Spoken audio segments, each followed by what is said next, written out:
Hey! In this video we'll be unboxing an Altered Kickstarter display and reviewing each unique card. Interested in winning a physical promo card of Auraq Kibble to kick off this new concept? Just include the word Lyra in the comments of this video or its French version to enter the giveaway. If you enjoy the content, thanks in advance for the like and sub.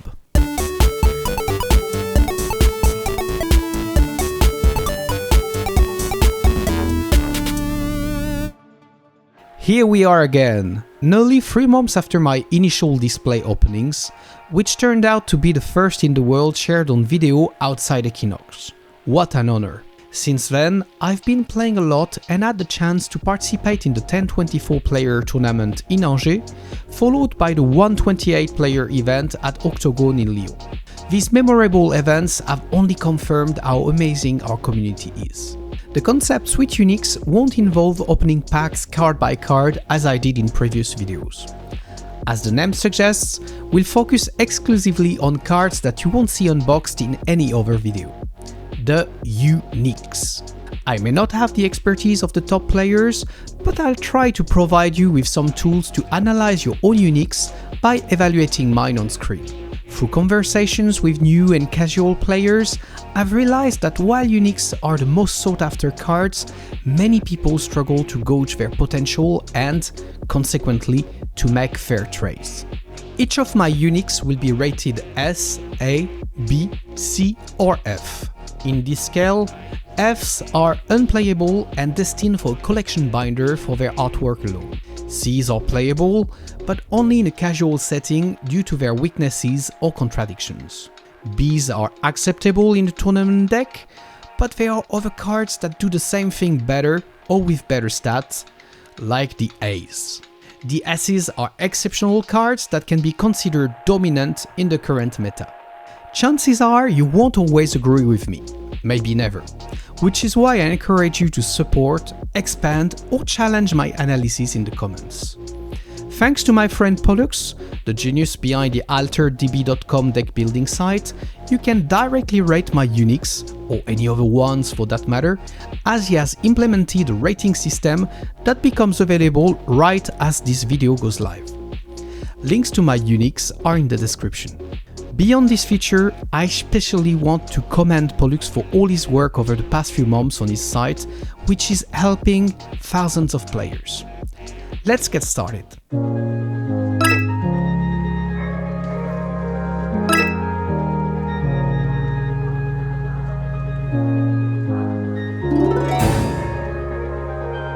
Let's start with an Ordis Trooper inner faction categorized as a soldier.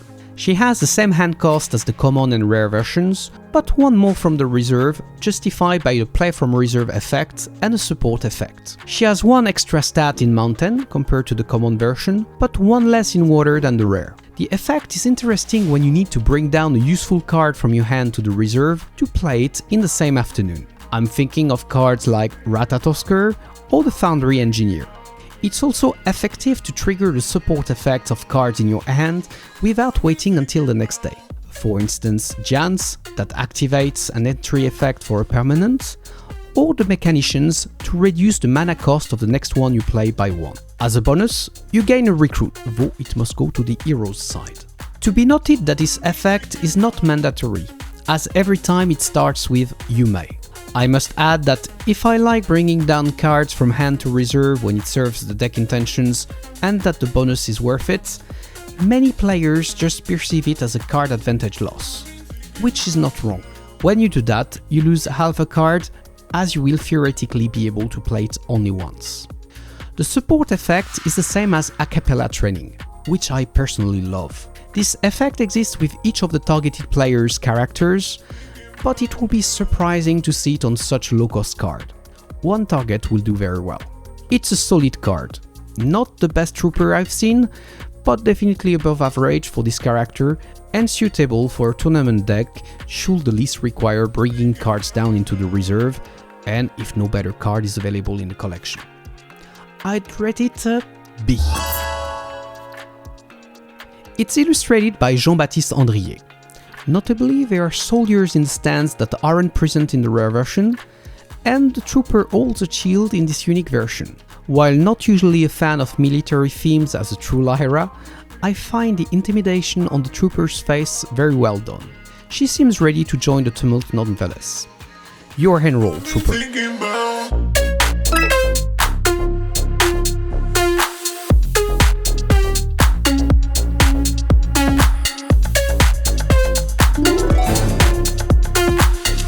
A Paper Herald in its Ordis faction, this card is an emissary. It costs 2 mana from the hand and 2 from the reserve for 1 in Stroll, 1 in Climb and 2 in Swim. It's slightly more expensive than the common and rare versions, but it offers more stats and, above all, some interesting effects. The mana cost is already justified by an entry effect that creates an Ordis recruit, adding 1/1/1 stats in the companion expedition. Unfortunately, you can't choose where they go, but it can apply pressure by adding stats on each side.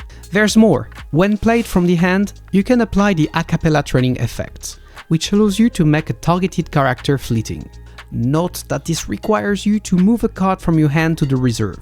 This could be seen as the loss of half a card, or it could be an advantage if you need a reserve or support effect later in the afternoon, as we discussed with the Trooper. This effect is optional, a you may.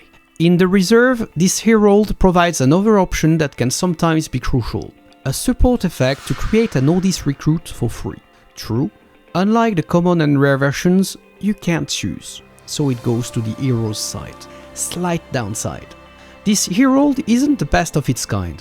I've seen one that disables triggers on characters it faces, but it's still solid within its category. I'd give it a B, which is a B+ in spirit. My friend Pierre, with whom I was discussing the card, was even potentially leaning towards an A as it aligns with his style of play. The Paper Herald, like the Trooper, is illustrated by Jean-Baptiste Andrier. In the unique version, it's much more stylized, with iridescent effects. Tapestry has more depth, adding a touch of elegance. Ooh, a Robin, the bane of many players in Waro decks. It's true that it can be a headache sometimes, but I've got a pretty balanced record against him with Fen.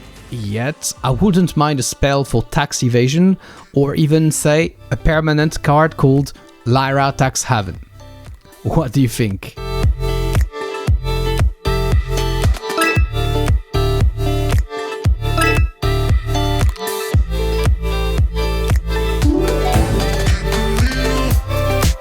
We are definitely in Ordis display territory here. But here's our first out-of-faction card, an Ordis Spy working for Bravos. She's a citizen character.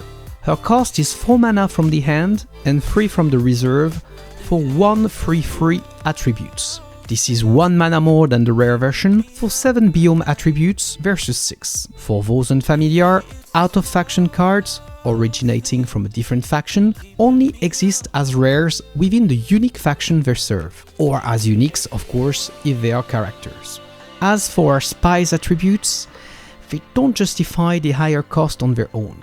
So let's see what else she offers. She has a useful entry effect, allowing you to place a card in reserve in exchange for 2 boosts on a character in the opposing expedition. Bravos generally likes boosts, but I'm not a big fan when there's no choice involved, and it does cost half a card. I won't repeat what I said previously about this. From experience, I see that many Bravos cards have strong reserve effects or can use boosts from the Haven permanent, though their players can sometimes run short on cards very quickly, especially when I sing a cappella. Furthermore, there is the Foundry permanent in Bravos that allows to activate a play from reserve effect from the hand, which can reduce the need to bring down a card from hand to reserve for this purpose. On the other hand, Bravos has the spell Helping Hand that removes fleeting from a character while giving them 2 boosts. It can be considered. The rare version allows Sabotage when played from hand.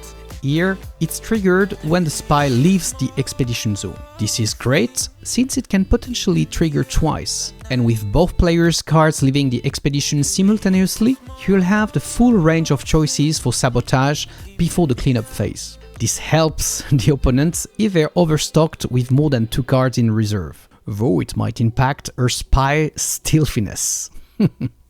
Joking aside, I like this Sabotage timing. Sometimes, as a second player, it's frustrating not to be able to sabotage a card in time, but with this spy on the field, you could do it by the previous evening. However, the opponent could prepare for this and adjust their plans accordingly, unless we play the card last. Finally, compared to the rare version, we lose the reserve effect that creates an Ordis recruit in our expedition. That's a pity. I find this card appealing and playable, but I don't think she deserves more than a B. Not less, as I love the pressure sabotage applies after dusk, occasionally causing opponents to misplay. My friends Idan and Pierre would likely rate her lower, as they don't favor such effects. In her unique version, the spy wears a mask and glances towards the exit. There are also more people coming for her at the door. She was illustrated by Matteo Spirito, an artist based near Rome. At a cost of 3 mana from the hand and 2 from the reserve, this Kakoba Legend Commander is a pure Ordis character with noble and soldier traits, boasting stats of 2, 2 and 2. This setup matches his common and rare versions, except for reduced reserve cost, 3 to 2, which we'll see is linked to his unique ability. His effect only activates when played from the hand indeed. Whereas the standard Kakobas gain 2 or 3 boosts if you control 3 or more characters, this version creates 1 Ordis recruit in each expedition. The upside is that this dilutes targets for the opponent, and each recruit can potentially be boosted with a Monolith and or a charge for instance. It's also particularly effective for characters who gain 1 boost every time a new character joins the tumult. However, in absolute stats, this setup offers the same value as the common version, without the option to choose where recruits are placed. Since this Kakoba's effect doesn't activate from the reserve, his reduced cost of 2 is more understandable. Instead, he has a support effect allowing you to create an Ordis soldier anywhere you choose. This could be useful if there's no optimal timing to play a 2-2-2-4-2, but is that really what we'd expect from a Kakoba?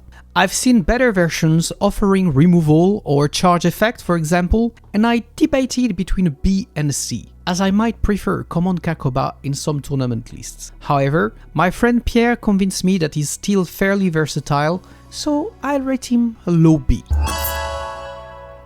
The illustration is once again by Jean-Baptiste Andrier, whom I suspect to be an Ordis specialist. In the unique version, Kakoba trades his soldier attire for that of a noble, swapping his sword for a book.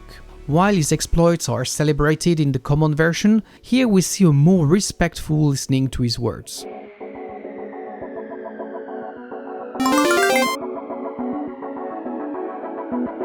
Let me take a quick break to share an idea. I'm considering streaming altered gameplay on BGA, where I'll play with the Unix Ironbox in my videos, ideally using the top-rated deck list on Altered DB that you or other community members have created there. My Unix are available on the site, so if they inspire you, just add the tag PPoker at the end of your list title so I can spot it. Also, I was thinking of including analyses and rating sessions of other Unix on Altered DB. It will be a nice activity to do with the chat during these streams. If this idea interests you, follow me at twitch.tv/ppoker.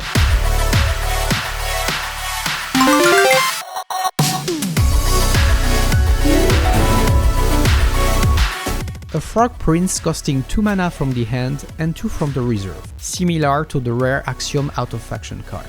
He belongs to the Bureaucrat and Noble classes. Although Nobles don't seem to have any specific synergies yet, Bureaucrats have several in set 1. In Ordis that's certain, but I don't believe there are any in Axiom yet. Let me know in the comments if I'm mistaken. My Frog Prince has 6 biome points, like the rare, but is a better swimmer with 1 more point in water and 1 less in forest. This is in line with the unique versions of this character I've seen for this mana cost, though some reach 7 points. When played from the reserve, he allows you to return another card from your reserve to your hand.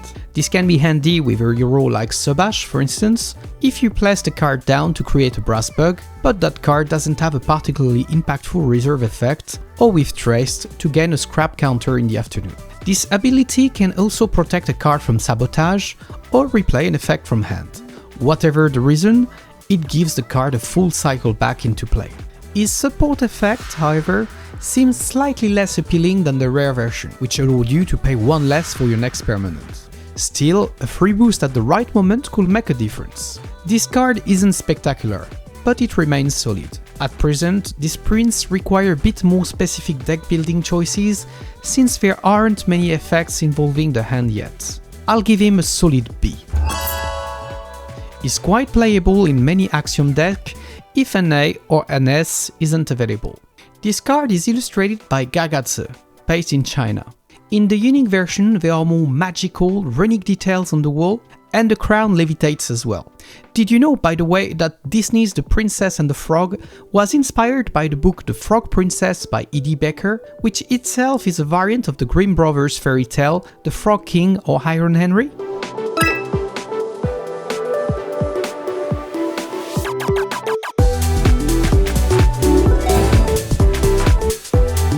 A Monolith Rune-Scribe. I quite like this character, who belongs to the Scholar family. She costs 2-3 compared to 2-2 for rare and common versions, with a higher reserve cost that, as we'll see, isn't entirely justified. Her biome stats are 1-1-1, which might seem weak compared to the common and rare versions, but her effect quickly explains why. When played from the hand, if you control one token, something that commonly occurs in most Ordis lists, she enables the effect of the maneuver spell Charge, which applies one boost to all characters you control. This means that for the mana cost of Charge, not only do you boost all your characters, but you also get this scribe at 2/2/2, since she receives a boost as well. A solid value. Playing around with Sigismar, I once ended up with 1,000 recruits on the field, which boosted can completely overwhelm an opponent in the late game. The rare version allows you to supply from hand, which is also decent, but I prefer the charge effect of this unique that cost me a win in Angers. There's a slight downside to this card, however. Unfortunately, she can't perform her effect from the reserve, like her top-rated cousin on unixranking.com, yet she costs 3 to play from the reserve, which is of little benefit for 1-1-1 with no effects. Fortunately, to maintain some usefulness from the reserve, she has a support effect that creates an Ordis recruit for free, although you can't choose its placement, as it goes to the companion expedition. It's a shame, because this card could have been on par with an S, but her limitations in the reserve make her less versatile. Giving her a B would be a bit harsh though, as she can clearly win games when played from hand and is an excellent finisher for 2 mana. I'll give her an A, though in my mind it's more of an A-. The illustration was created by the Hua Miao studio, though the individual illustrator remains unknown. In her unique version, the scribe is surrounded by mystical energy from a mastery of Hika, I guess, and she wears a hat that resembles one from the council.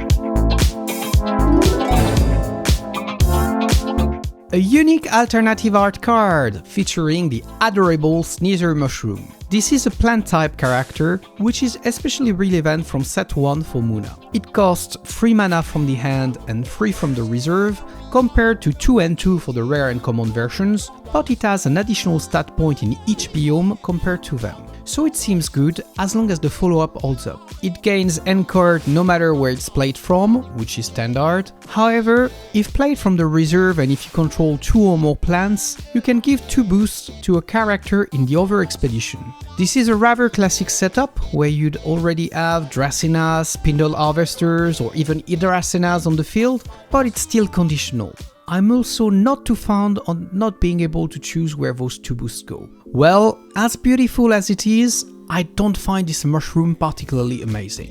Sure, it's better than a common, but compared to the rare, it might miss out on 2 separate +1 boosts at midday, which makes its higher mana cost feel less justified. This could be partially offset by the 2 boosts from the reserve, but these are conditional, restricted, and predictable if the opponent pays even little attention.